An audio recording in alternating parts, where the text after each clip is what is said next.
الحمد لله رب العالمين وأشهد أن لا إله إلا الله وحده لا شريك له وأشهد أن محمدا عبده ورسوله اللهم صل وسلم عليه وعلى آله وصحبه أجمعين أما بعد۔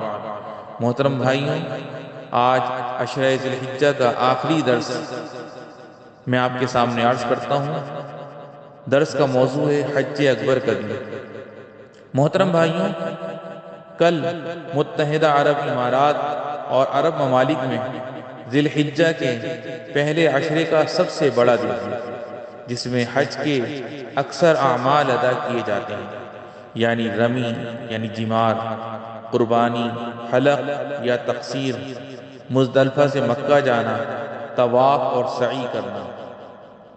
تمام ملکوں میں یہ مسلمانوں کی عید ہے۔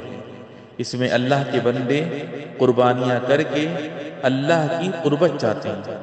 چنانچہ عبداللہ بن قرۃ رضی اللہ عنہ سے روایت ہے، انہوں نے کہا کہ اللہ کے رسول صلی اللہ علیہ وسلم نے فرمایا، افضل الایام عند اللہ یوم النحر ثم یوم القر، یعنی اللہ کے نزدیک سب سے افضل دن قربانی کا دن ہے، پھر ٹھہرنے کا دن ہے یعنی ذی الحجہ کا 11واں دن۔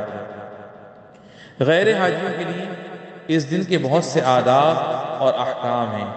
ان میں سے چند میں آپ کے سامنے عرض کرتا ہوں۔ نمبر 1، عید سے پہلے کچھ نہ کھانا۔ یہ اس لیے ہے کہ بندہ قربانی کر کے اللہ کی قربت حاصل کرے اور قربانی میں سے کھائے۔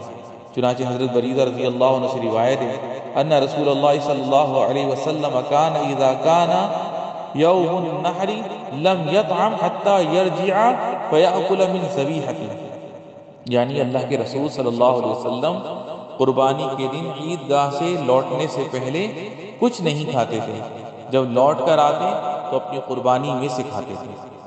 نمبر 2، عید کے لیے غسل کرنے اور زیب و زینت اختیار کرنے کا مستحب ہونا۔ غسل کرنا بالاتفاق مستحب ہے۔ علماء کے راجح قول کی بنیاد پر غسل کا وقت عید کے دن فجر طلوع ہونے کے بعد شروع ہوتا ہے۔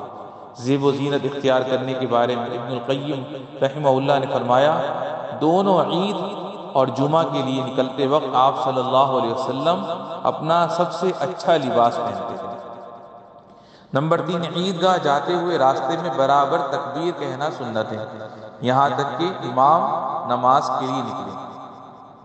نمبر 4، راستہ بدل کر نماز کے لیے جانا اور آنا سنت ہے، اس لیے کہ کان النبی صلی اللہ علیہ وسلم اذا کان یوم عید خالف الطریق، یعنی عید کے دن نبی کریم صلی اللہ علیہ وسلم راستہ بدل دیا کرتے تھے۔ نمبر 5، عید کے دن عیدگاہ پہنچ کر 2 رکعت پڑھے بغیر بیٹھنا بھی سنت ہے۔ چنانچہ ابن عباس رضی اللہ عنہما سے مروی ہے، ان النبی صلی اللہ علیہ وسلم خرج یوم الفطر فصلی رکعتین لم یصلی قبلها ولا بعدها، یعنی نبی کریم صلی اللہ علیہ وسلم یوم الفطر عید کے دن نکلے تو آپ نے عید کی 2 رکعت نماز پڑھی، نہ اس کے پہلے کچھ پڑھا نہ اس کے بعد بھی۔ ہاں، اگر مسجد میں نماز پڑھنے کا موقع ہو، اسے مستثنیٰ کیا گیا ہے۔ نماز عید سے گھر لوٹنے کے بعد مسلمان کو گھر میں 2 رکعت نماز پڑھنی چاہیے۔ چنانچہ ابو سعید خدری رضی اللہ عنہ سے مروی ہے، انہوں نے فرمایا، کان رسول اللہ صلی اللہ علیہ وسلم لا يصلي قبل العید شيئا فاذا رجع الى منزله صلى رکعتین، یعنی اللہ کے رسول صلی اللہ علیہ وسلم عید سے پہلے کچھ نہیں پڑھتے تھے، جب لوٹ کر اپنے گھر آتے تھے تو 2 رکعت نماز پڑھتے تھے۔ نمبر 6، عید کی نماز اسلام کی سب سے بڑی پہچان ہے، اسی لیے جب سے وہ شروع ہوئی ہے اللہ کے رسول صلی اللہ علیہ وسلم نے ہمیشہ اسے پڑھا ہے۔ اسی طرح آپ صلی اللہ علیہ وسلم کے بعد خلفاء اور مسلمانوں نے پڑھا ہے۔ عید کی نماز کے لیے نکلنے کا حکم دینے کے بارے میں کئی روایتیں آئی ہیں۔ نماز عید کی کیفیت یہ ہے کہ اس میں 2 رکعتیں پڑھی جاتی ہیں، اور یہ 2 رکعتیں جو ہے خطبے سے پہلے ادا کی جاتی ہیں، اور جو عید کی نماز نہ پا سکے اسے اپنے گھر میں امام کی نماز کی طرح 2 رکعت نماز پڑھنا چاہیے۔ اگر تکبیرات زوائد نہ کہیں تو کوئی حرج نہیں ہے، امام بخاری رحمہ اللہ نے اپنی صحیح میں کہا ہے کہ جب عید کی نماز نہ ملے تو 2 رکعات پڑھنا چاہیے۔ نمبر 7، علماء رحمہم اللہ کا اجماع ہے کہ عید کے دن اور اس کے بعد ایام تشریق میں روزہ رکھنا جائز نہیں ہے۔ نمبر 8، عید کی مبارکباد دینا مشروع ہے۔ اللہ کے رسول صلی اللہ علیہ وسلم کے صحابہ جب عید کے دن ایک دوسرے سے ملتے تھے تو آپس میں کہتے تھے تقبل اللہ منا ومنک، یعنی اللہ تعالی ہماری اور تمہاری طرف سے قبول کرے۔